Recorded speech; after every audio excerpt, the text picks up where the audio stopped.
हमार खाए पियल देख के घर भर के आदमी के आँख फूटत रहता। हम अपन भतार के कमी नहीं खाते। हमार बाबूजी यही से इनका के 1 लाख रुपया दिल ना रहा। हमार जवन मन करी तवन कर। दिन रात तुम्हारा साथे लागो रहा तो ठीक बा। एक दिन कुकुर के खाए का दे देनी आफत हो गई।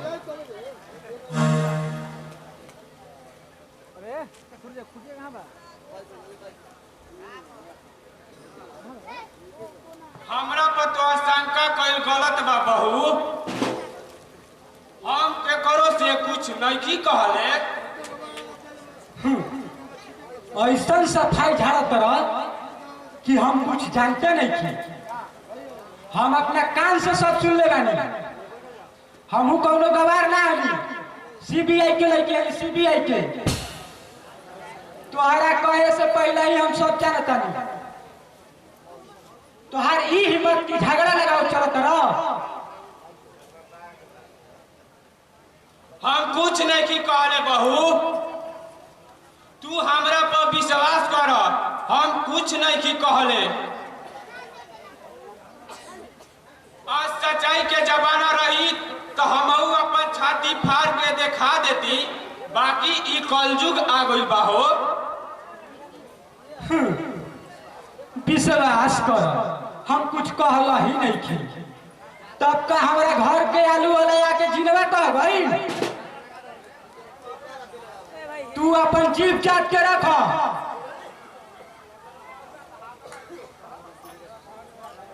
भूख से चंदन बबुआ रोवत रहन। वही समय सुरेश बबुआ बैंक से आके उनका के रोवल देख लेले हवन। यार बीच में तू आके झगड़ा लगा दिला हवा। हम सब जानता नहीं। आज से ऐसा काम करबा तो तार कान पकड़ के घर से बाहर निकाल दे। समझ जा। चोर के दोनों साधु हो जाए लेकिन अपन तुम फेरी ना छोड़ी। वैसा ही तू बाड़ा। इतना बूढ़ा गिला लेकिन कुचराई करे से मारत नहीं था। हमार मुंह का देखा तड़ा। जाके काम करो।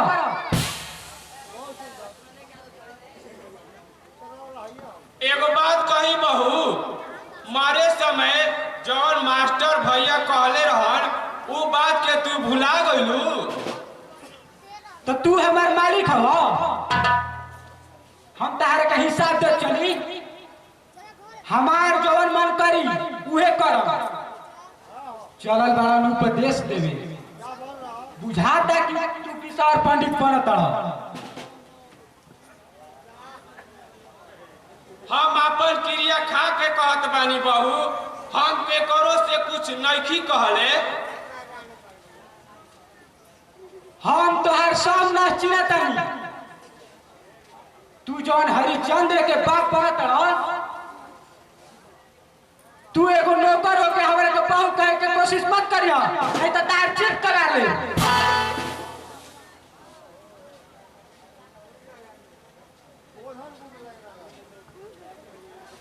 चाचा के तू नौकर मत कह भौजी।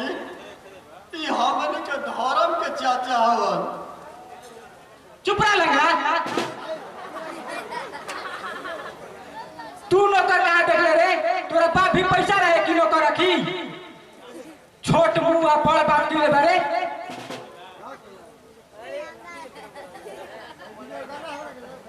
ससुर अपना बापों से बढ़ के होलन बेटी। तोहरा उनका के ऐसा बात ना बोले के चाहिए। बिना तिलक ले ले हमार बियाह के ले रहतन तब ना।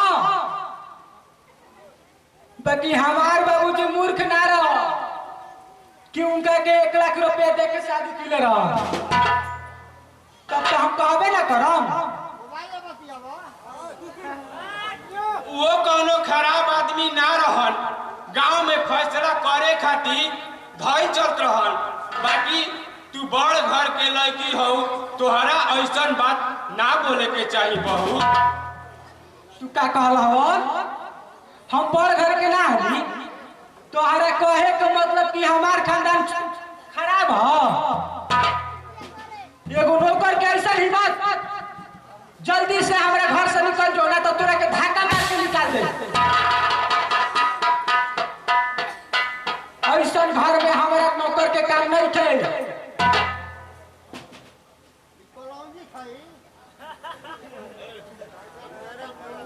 अरे का हो गई लो काहे इतना गरमाइल बाड़ू कि हम भरदड़िए पर दौड़ा लागत वाले का बात बा बोलो जरला पर नमक मत छिड़का नहीं तो तोहरो ये गुड़ो करम बाकी ना छोड़ो समझ जा अगर ये घर में दुख ना रही तो हम ना रहो हम चल जाते नहीं यार महेश के लेके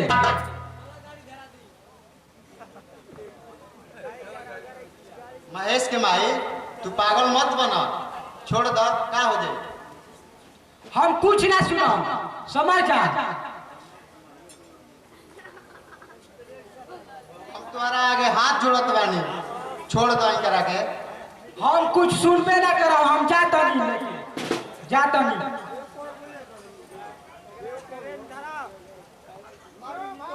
का बात भइल चाचा बात कुछ ना भइल है बबुआ कुछ तो जरूर बात बा चाचा बताओ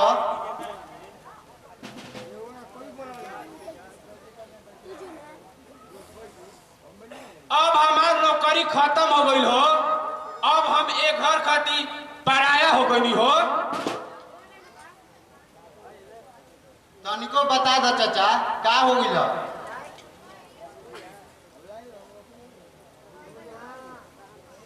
भौजी चाचा के ना चंदन बबुआ हमरा के कोई कुछ ना कह रहा तू चुप रह चाचा तू अपना वचन पर अडिग रह हमरा के छोड़ के चल जीब तू हमारा के छोड़ के मत जा चाचा जाए के पड़ी चंदन बबुआ एक न एक दिन ई घर छोड़ के हमरा जाए के पड़ी यही से हम आजे चल जात बानी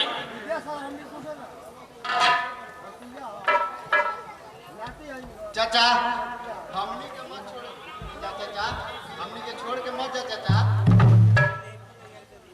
तू एगो मेहरारू के बात सुन के छोड़ के चल जीब मत जा चाचा चंदन के सेवा नहीं करी चाचा हम के करो बात के बुरा नहीं माने चंदन बबुआ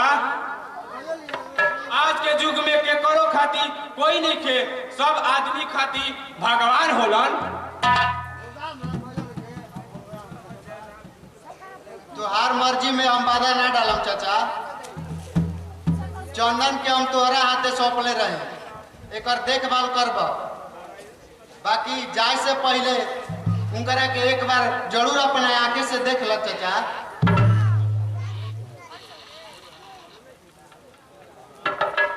तू हमारा के छोड़ के चल दी चाचा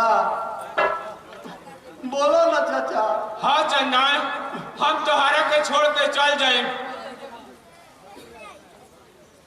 जब तू चल जीबो तो हम केकरा सहारे रहम चाचा हमारे दुनिया में के बा हमारे बिना ना बाबूजी होता हमरा के जाए दो चंदन बबुआ हमरा के मत रोक हमरा जाए के पड़ी चंदन बबुआ तू हमरा के मत रोक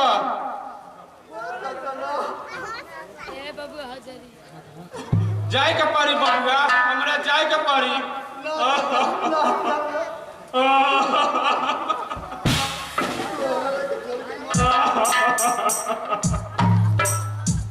बाबूजी के मारला पर असर धरा के आज का छोड़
जोरिया के बाद जब जोरिया में डाली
आज तू हमरा के जाय से रोक देला तो हम अपन बेटा के क्रिया खा के कहत बनी हम कबो ना जाइम हो।